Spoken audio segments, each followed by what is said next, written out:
একসাথে মনে করো বাংলা, ইংরেজি, গণিত, পদার্থবিজ্ঞান, রসায়ন। এখনো কিছু এমন স্টুডেন্ট আছে যারা এখনো বিশ্বাস করতে পারছে না যে দশম শ্রেণীর মেইন বই থেকে কি প্রশ্ন আসবে কি না। শোনো, কারিগরি শিক্ষা বোর্ড কি কি নির্দেশনা দিচ্ছে, সেটা হলো মেইন বই থেকে প্রশ্ন করা হবে। ঠিক আছে, মেইন বইয়ের বাহির থেকে কোনো কিছু আসবে না, শুধু অ্যাপটিটিউড টেস্ট কিংবা মানসিক প্রস্তুতি ওটা ছাড়া।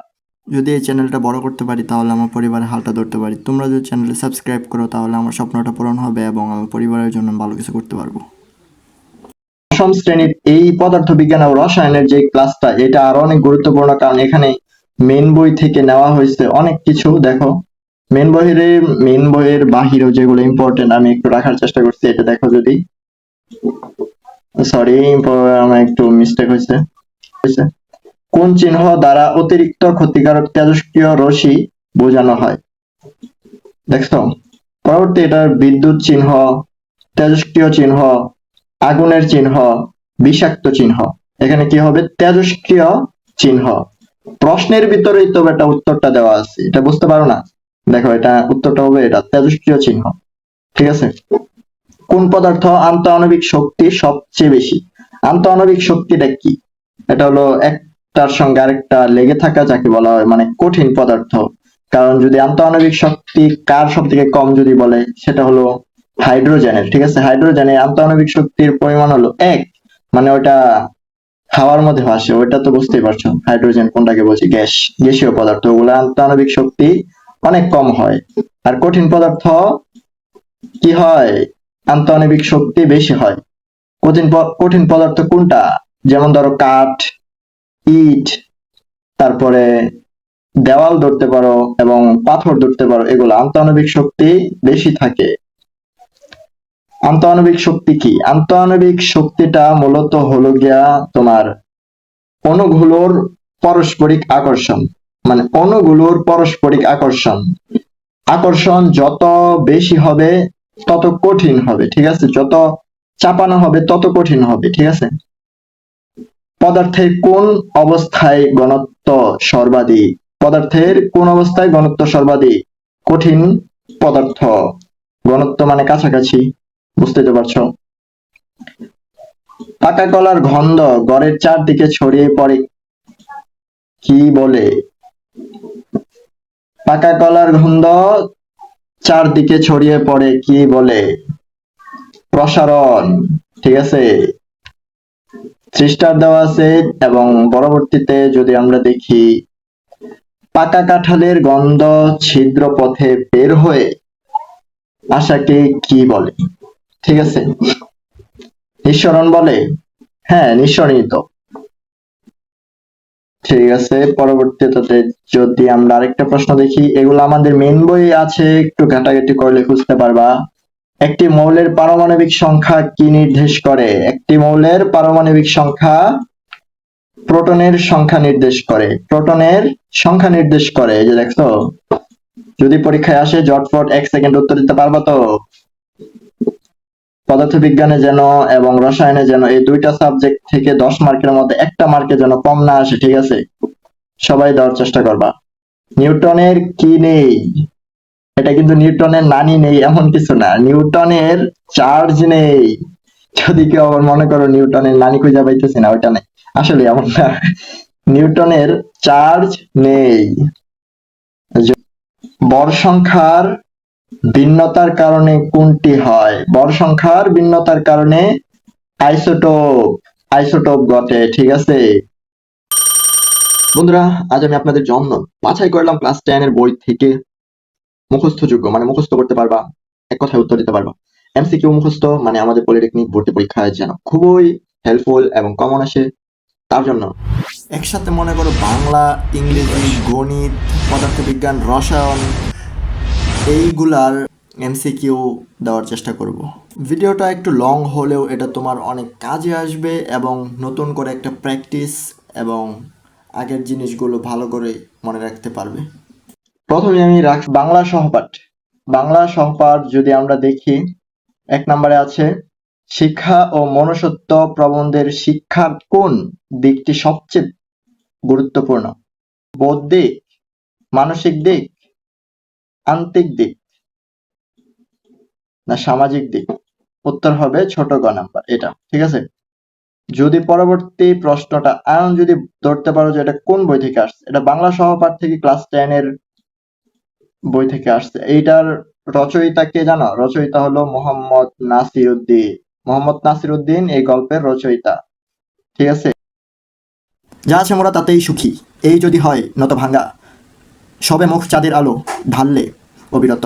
এই কবিতা, এটার সঙ্গে কোন কবিতার মিল পাওয়া যায়? সেটা হলো জীবনানন্দ দাশের একটা কবিতা, সেটা হলো দীপক। ঠিক আছে, জীবনানন্দ দাশ বাংলা পাঠ থেকে এটা আসছে। আশা করি বুঝতে পারছো। জীবনানন্দ দাশ, আবু সাঈদের যেই মর্মান্তিক ঘটনা তোমরা দেখছো, সেটার সাথে আমাদের বইয়ে কি মিল আছে? কাকতাড়ুয়া ঘটনার, কাকতাড়ুয়া মানে প্রবন্ধটার সাথে হ্যাঁ মিল আছে। আবু সাঈদের এটা মিলে যায়। ঠিক আছে। বাংলা সহপাঠ ক্লাস 10 এর বই থেকে আনা হয়েছে। বৈষম্য বিরোধী আন্দোলনের অত্যন্ত একজন ক্যারেক্টার, সেটা হলো আবু সাঈদ। তা এটা কাকতাড়ুয়া গল্পের সাথে মিলে। কোথায় বহুযুগের বুদ্ধি ও আদর্শের পরিপক্ক ফল সঞ্চয়িত আছে? কি হবে উত্তরটা? ভেবে দেখো তো। কি হবে এটা? সাহিত্য।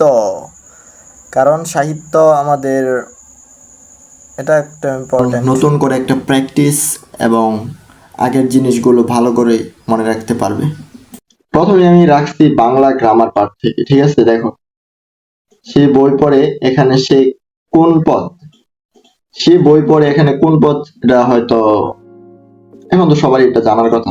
সর্বনাম। ঠিক আছে। 3 স্টার দেওয়া আছে। ঢাকা বাংলাদেশের রাজধানী, এটা কি হয়? ঢাকা কিভাবে বাংলাদেশের রাজধানী?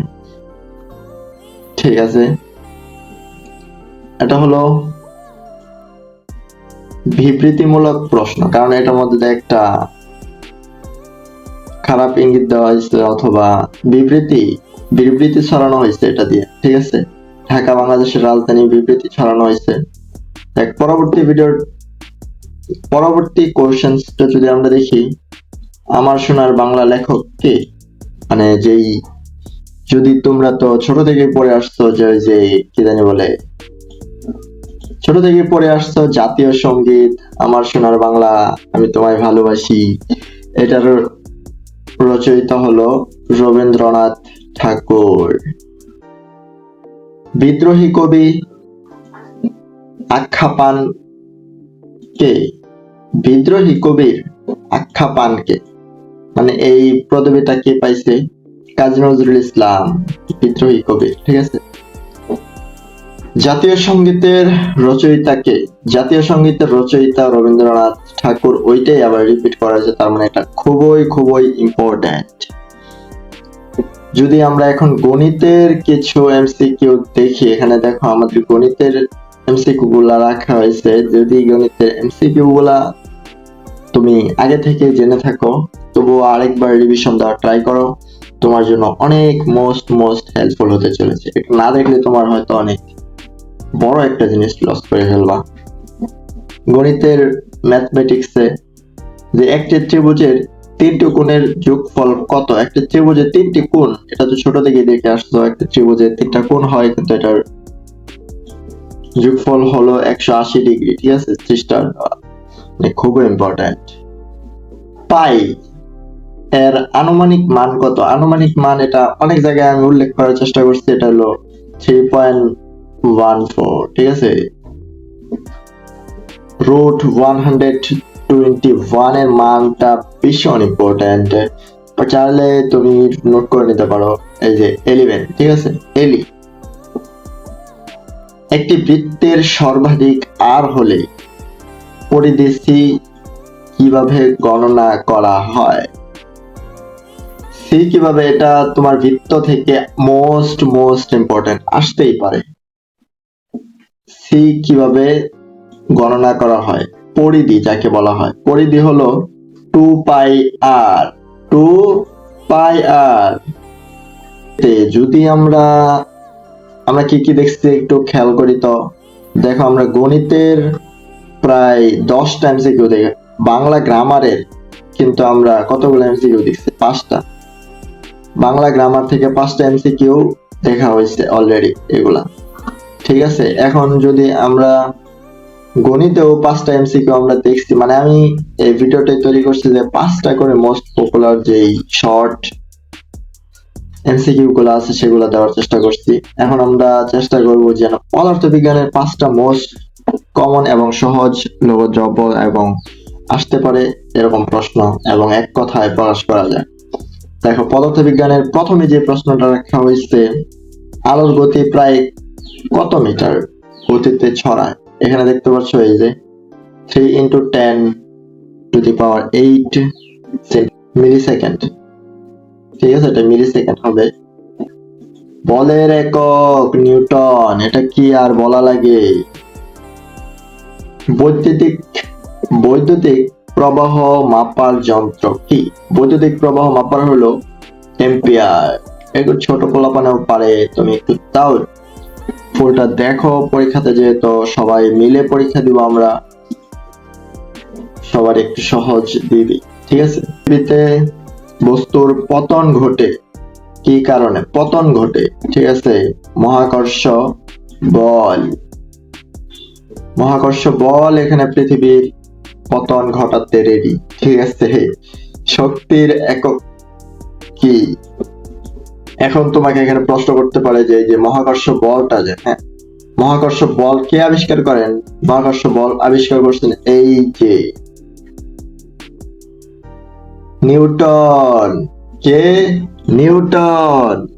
পরবর্তীতে যদি আমি দেখি লাস্ট প্রশ্নটা পদার্থবিজ্ঞানের, আরো প্রশ্ন আছে যেগুলো দেখাচ্ছি। আর পদার্থবিজ্ঞানের যে লাস্ট প্রশ্ন সেটা হলো শক্তির একক কি?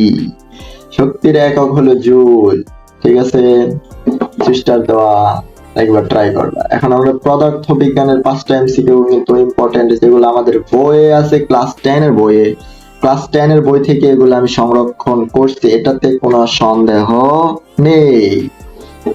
পরে যদি আমি দেখি 16 থেকে 20টা, মানে এখানে 5টা দেওয়া আছে, মূলত এখানে সংখ্যাগুলা এভাবে সাজানো হয়েছে, কয়গুলো হয়েছে, ঠিক আছে।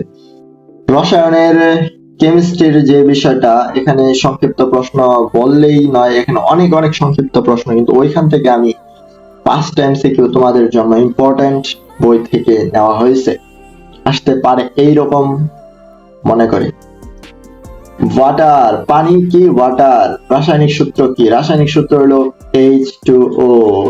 সাধারণ লবণ, এর সূত্র কি? সাধারণ লবণ এর সূত্র হলো, সাধারণ লবণের যে সূত্রটা, এটা দিকে বুঝবা, NaCl। NaCl। পরবর্তীতে হাইড্রোজেনের পারমাণবিক সংখ্যা কত?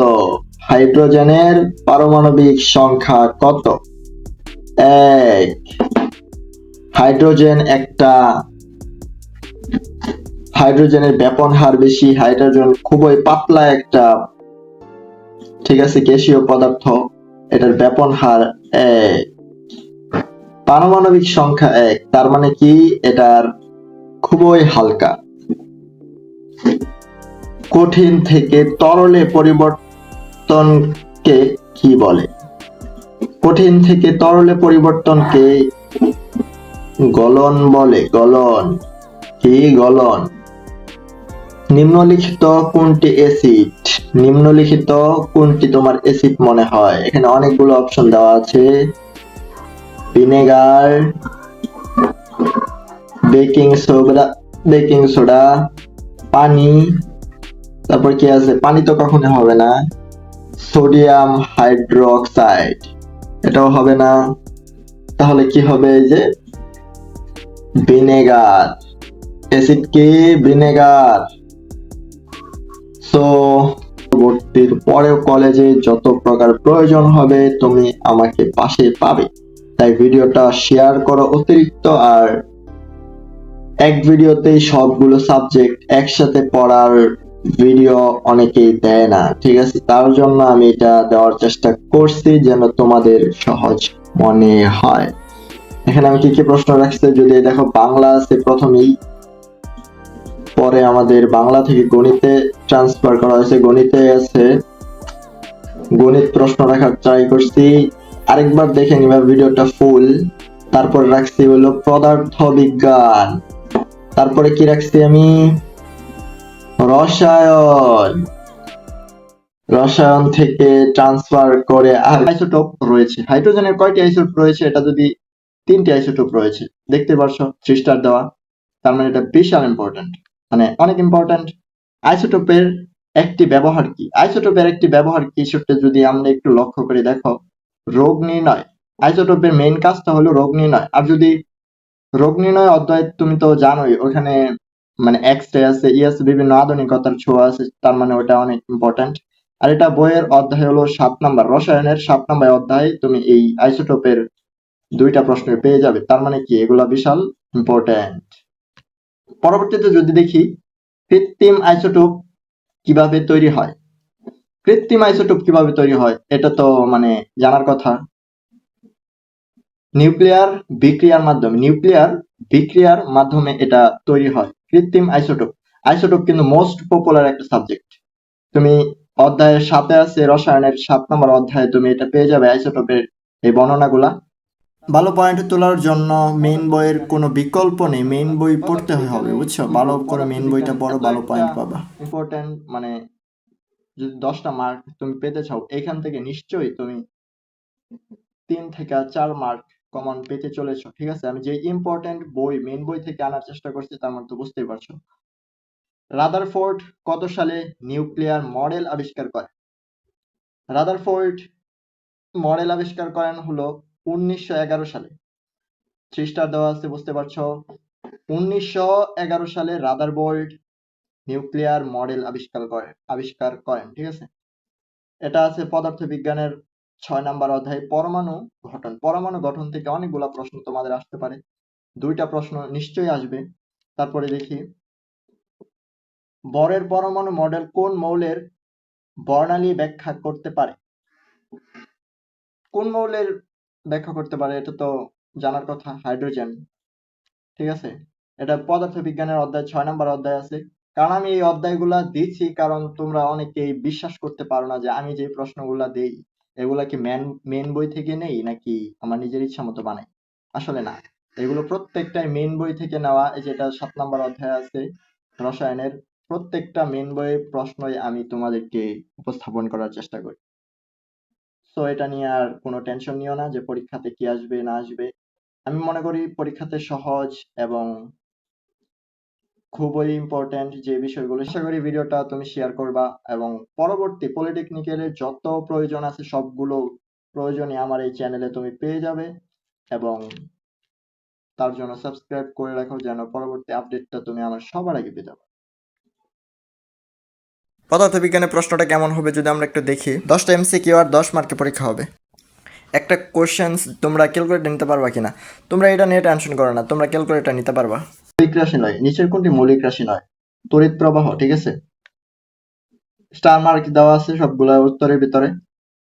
এটা হবে ঘড়ির কাঁটা, ঠিক আছে। ঘড়ির কাঁটার গতি কোন ধরনের গতি, ঘড়ির কাঁটার গতি হলো এই যে ঘূর্ণায়ন গতি, ঠিক আছে, বুঝতেই তো পারছো। তারপরে যদি আমরা দেখি কাচের একক কোনটি, কাচের একক যদি দেখি ওয়াট, কাচের একক কোনটি, এটা তো ইম্পর্টেন্ট একটা প্রশ্ন, ওয়াট, ঠিক আছে, ওয়াট। বাহু চাল পরিমাপের যন্ত্রের নাম কি, ঠিক আছে। এটা একটু পেঁচায় পেঁচায় প্রশ্ন করবে যেহেতু ডিপ্লোমা ভর্তি পরীক্ষা, বুঝতে তো পারছো। ওয়াট মিটার, ওয়াট মিটার, ঠিক আছে। নিচের কোন গ্যাস সবচেয়ে হালকা, নিচের কোন গ্যাস সবচেয়ে হালকা, এটা হলো হাইড্রোজেন, ঠিক আছে। এখানে অক্সিজেন দেওয়া আছে, নাইট্রোজেন দেওয়া আছে, প্লাজমা দেওয়া আছে, এগুলা হাইড্রোজেন সব থেকে হালকা, ঠিক আছে, মানে ওগুলো পাতলা হয় হাইড্রোজেন গ্যাসটা। উত্তল দর্পণ কোথায় ব্যবহার হয়, উত্তল দর্পণ কোথায় ব্যবহৃত হয়, গাড়িতে। উত্তল দর্পণ দ্বারা আমরা দূরের জিনিস কাছে দেখতে পারি, এই কারণে গাড়িতে ব্যবহার করা হয়, ঠিক আছে, গাড়ির গ্লাস যেগুলো বাহিরে থাকে। আপতন কোণ এবং পরিসরণ কোণের অনুপাতকে বলা হয় কি, প্রতিসরক, প্রতিসারক, ঠিক আছে, প্রতিসারক কোণ। তেজস্ক্রিয়তা কিসের একক? তেজস্ক্রিয়তা কিসের একক? এটা তোমাদের জানার কথা। প্রাবল্য, তাপীয় প্রাবল্য, ঠিক আছে। যে সকল পদার্থের মধ্য দিয়ে বিদ্যুৎ সবচেয়ে সহজে প্রবাহিত হয় তাকে কি বলে? এখানে যদি অপশন গুলো দেখো, অপরিবাহী মৌল নয়। কোনটি ধাতব মৌল নয়? যদি আমরা দেখি লেড, ঠিক আছে। অপশন গুলো তুমি একটু ট্রাই করবা পড়ার, তাতে তোমার আরো ভালো হবে। কোনটি উপধাতব নয়? কোনটি উপধাতব নয়? বোরন, ব্রোন উপধাতব নয়। পটাশিয়ামের পারমাণবিক সংখ্যা কত? এটা তো সবাই জানার কথা, 19।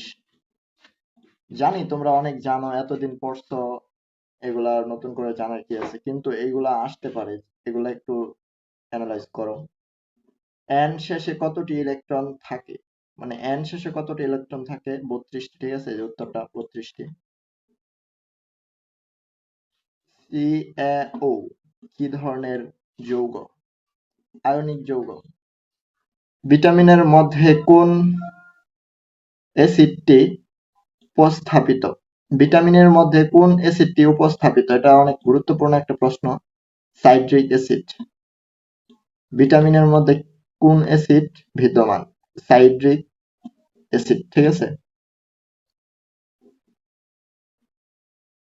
ড্রাইসেল ব্যাটারিতে কোন পদার্থ এর ক্যাথোড হিসেবে কাজ করে? ঠিক আছে, এটা একটু অ্যানালাইজ করো। কার্বন দণ্ড, ঠিক আছে। কোনটি ক্ষার? ক্ষার কোনটি? NaOH, এটা হলো ক্ষার, ঠিক আছে। এগুলো একটু পড়া ট্রাই করার, কারণ এগুলো মেইন বই থেকে নেওয়া হয়েছে।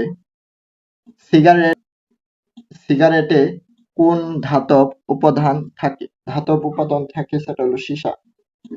সিগারেট একটা ক্ষতিকারক পদার্থ, কিন্তু আমাদের জন্য এটা খুবই ব্যয়বহুল। যাক, পরবর্তী যদি আর প্রশ্ন চাও দিতে পারি। এগুলো পড়ো, আশা করি এখান থেকে অনেকগুলা তুমি কমন পাইবা, কারণ আমি এগুলো পড়ছি, এবং আমি এগুলা তোমার ইম্পর্টেন্ট যেগুলো আমার পদার্থবিজ্ঞানের যে 10টা ইম্পর্টেন্ট প্রশ্ন আসতে পারে, ওই রকম প্রশ্নগুলো আমি এখানে দেওয়ার চেষ্টা করছি, ঠিক আছে। সো আল্লাহ হাফেজ। হ্যালো বন্ধুরা, কেমন আছো তোমরা? আমি তোমাদের জন্য আজকে মানসিক দক্ষতার যেই পলিটেকনিক ভর্তি পরীক্ষায় আসতে পারে এরকম একটা প্রশ্ন তোমাদের নিয়ে আসছে, যে সেম টু সেম এরকম একটা প্রশ্ন তোমাদেরকে দিয়ে দিবে। হ্যাঁ, কিন্তু ওই সময় তোমাদের হাতে কিচ্ছু করার থাকবে না। যদি আমি বলি যে আজকে প্রশ্ন উত্তরগুলো আমি লিখবো না, তাহলে কেমন হয়? ঠিকই শুনছ। এইগুলা প্রশ্নের উত্তর কমেন্টে তোমাকে নিজেকে দিতে হবে, কারণ এতদিন পর্যন্ত তুমি যেই আউটপুট নিজে গ্রহণ করছো বিভিন্ন স্যারের কাছ থেকে, বিভিন্ন অনলাইন থেকে, তুমি কি শিখছো? এরকম একটা নমুনা প্রশ্ন যদি এখনো সলভ করতে না পারো অ্যাপটিটিউড টেস্টের, না আমি এত বড় কথা বলছি না, কিন্তু এই ইনপুট দেওয়ার জন্য তুমি এখন দেখবা আমি এখান থেকে শুধু কিছু প্রশ্নের সমাধান করে দিচ্ছি, কিন্তু আর যেগুলো আছে এগুলো প্রশ্ন আমি সমাধান করি নাই, ওইগুলো উত্তর তুমি কমেন্টে বলবা। ওকে, তাহলে দেখি কে কে উত্তর দিতে পারো, তার জন্য রয়েছে আকর্ষণীয় ধন্যবাদ। যে সবগুলো প্রশ্নের উত্তর দিতে হবে তার কপালে জুটবে একটা কুচকুচে বউ। আগামী পরশুর পরের দিন যদি রবিবার হয়, তবে গতকালকের আগের দিন কি বার? মানসিক দক্ষতা, অ্যাপটিটিউড টেস্টে এগুলো অনেক ইম্পর্টেন্ট। দেখো, উত্তরটা হবে মঙ্গলবার। কেন মঙ্গলবার হইলো যদি আমরা একটু লক্ষ্য করি, আগামী পরশুর পরের দিন হলো রবিবার, তাহলে আজ হলো বৃহস্পতিবার, ঠিক আছে। মানে রবিবারের আগের দিন কি বার? শনিবার। শনিবারের আগের দিন শুক্রবার। শুক্রবারের আগের দিন হলো, মানে আমরা 3 দিন পরে যাইছিলাম, ওটা হলো পরশু দিনের আগের দিন। পরশু দিন হবে 2 দিন পরে, কিন্তু তার আগের দিন হলো রবিবার, কিন্তু বর্তমানে হলো বৃহস্পতিবার, ঠিক আছে। তাহলে গতকাল বৃহস্পতিবারের আজকের আগের দিন কি হবে? এই বৃহস্পতিবারের আগের দিন হলো গতকাল। গতকাল হলো বুধবার, মানে বৃহস্পতিবারের আগের দিন। এখানে 4টা দিন রাখা হয়েছে, 4 দিনের মাঝখানে তোমাকে এটা বুঝতে হবে। 4 দিনের মাঝখানে 4 দিনকে তোমার উল্টাপাল্টা করে কি করা হয়েছে? এই যে বুধবার হলো আগের দিন, মানে আজকের আগের দিন মনে করতে পারো, আজকে হলো বৃহস্পতিবার, আর বৃহস্পতিবারের 2 দিন পরে হলো রবিবার, ঠিক আছে? সেটা হলো আগামী পরশুর পরের দিন যদি রবিবার হয় তবে গতকালকের আগের দিন কি বার? গতকাল তোমাকে বলা হয়েছে কি বার? আগামী, গতকালকের পরের দিন, তাহলে গতকাল কি হবে? তাহলে আজকে হলো রবিবার, তো একটু মাথা কাটানোর জিনিস। তারপরে গতকাল হলো বুধবার, কার মাথায় এটা যদি না আসে তাও কমেন্টে বললো, আমি আরেকটু বোঝানোর চেষ্টা করব। নিচের কোনটির সাথে প্রতিদিন একই থাকে? নিচের কোনটির সাথে প্রতিদিন একই থাকে? টিইউটি। এখানে শব্দ লেখা প্রতিটি টিইউটি এইভাবে থাকে, অর্থাৎ শব্দ পরিবর্তন হয় না, তাই উত্তরটি ইউটি, ঠিক আছে? এটা ওইরকম ব্যাখ্যা আমি দিতে পারছি না, কিন্তু আমার প্রশ্নটা সাজানোর দরকার ছিল, অন্য কাছ থেকে আমি প্রশ্নটা নিছি। কি মনে করছো আমি কথার প্যাচে পড়ে ভুলে গেছি? এই উত্তরটা তোমাকে দিতে হবে। দেখো এখানে কি উত্তর, প্রশ্নটা কি লিখছে দেখো। একটি ত্রিভুজের দেওয়া আছে, এই ত্রিভুজটার তোমার কতগুলা কোণ আছে এটা তোমাকে নির্ধারণ করতে হবে। প্রশ্নে চালু চালু উত্তর দাও কমেন্টে। এটা একটা ইম্পর্টেন্ট তথ্য প্রযুক্তি থেকে আসছে। স্ক্যানার কি ধরনের ডিভাইস? স্ক্যানার হলো ইনপুট ডিভাইস। এটা একদম সহজ এবং খুব ইম্পর্টেন্ট একটা জিনিস। এটা কিভাবে হলো এটা তোমরা একটু পড়লে পড়ে নিতে পারবা। আর দেখি যদি আমরা পরবর্তী প্রশ্নটা, মেগাবাইট, 1 মেগাবাইট কত কিলোবাইট? 1 মেগাবাইট, 1 মেগাবাইট কত কিলোবাইট? ঠিক আছে, এটার উত্তর হবে খ নাম্বার 1024, ঠিক আছে? কম্পিউটারে ডেটা বাইনারি সিস্টেমে হয়, ঠিক আছে? কম্পিউটারে ডেটা গণনার কি হলো বাইনারি সিস্টেম, এটাও প্রশ্ন আসতে পারে। কিন্তু 1 KB সমান সমান হলো 1024 বাইট, ঠিক আছে? আর 1 MB সমান সমান 1024 KB। হয়তো আমাদের একটু বোঝানো প্রবলেম হয়েছে, কিন্তু তোমরা যদি এখানে কি লেখায় আছে যদি একটু ভালো করে পড়া ট্রাই করো, বুঝতে পারো মানসিক দক্ষতাটা কিরকম আসবে পরীক্ষায়। আমি তোমাদেরকে নমুনা প্রশ্ন দিয়ে বোঝানোর ট্রাই করছি, এরকম হয়তো তুমি পাইবা কিনা জানি না, কিন্তু নমুনা প্রশ্নটা তুমি মোটেও হালকা মনে করো না, এটা আসলে অনেক অনেক ইম্পর্টেন্ট একটা প্রশ্ন, এরকমই প্রশ্ন আসবে, ঠিক আছে? আসলে আমি দুঃখিত, আমার ডিভাইস ভালো না, আমি জানি না কতটুকু উপকার আসবে এটা তোমাদের, কিন্তু আমি আশা করি তোমাদের জন্য এটা খুবই ভালো হবে।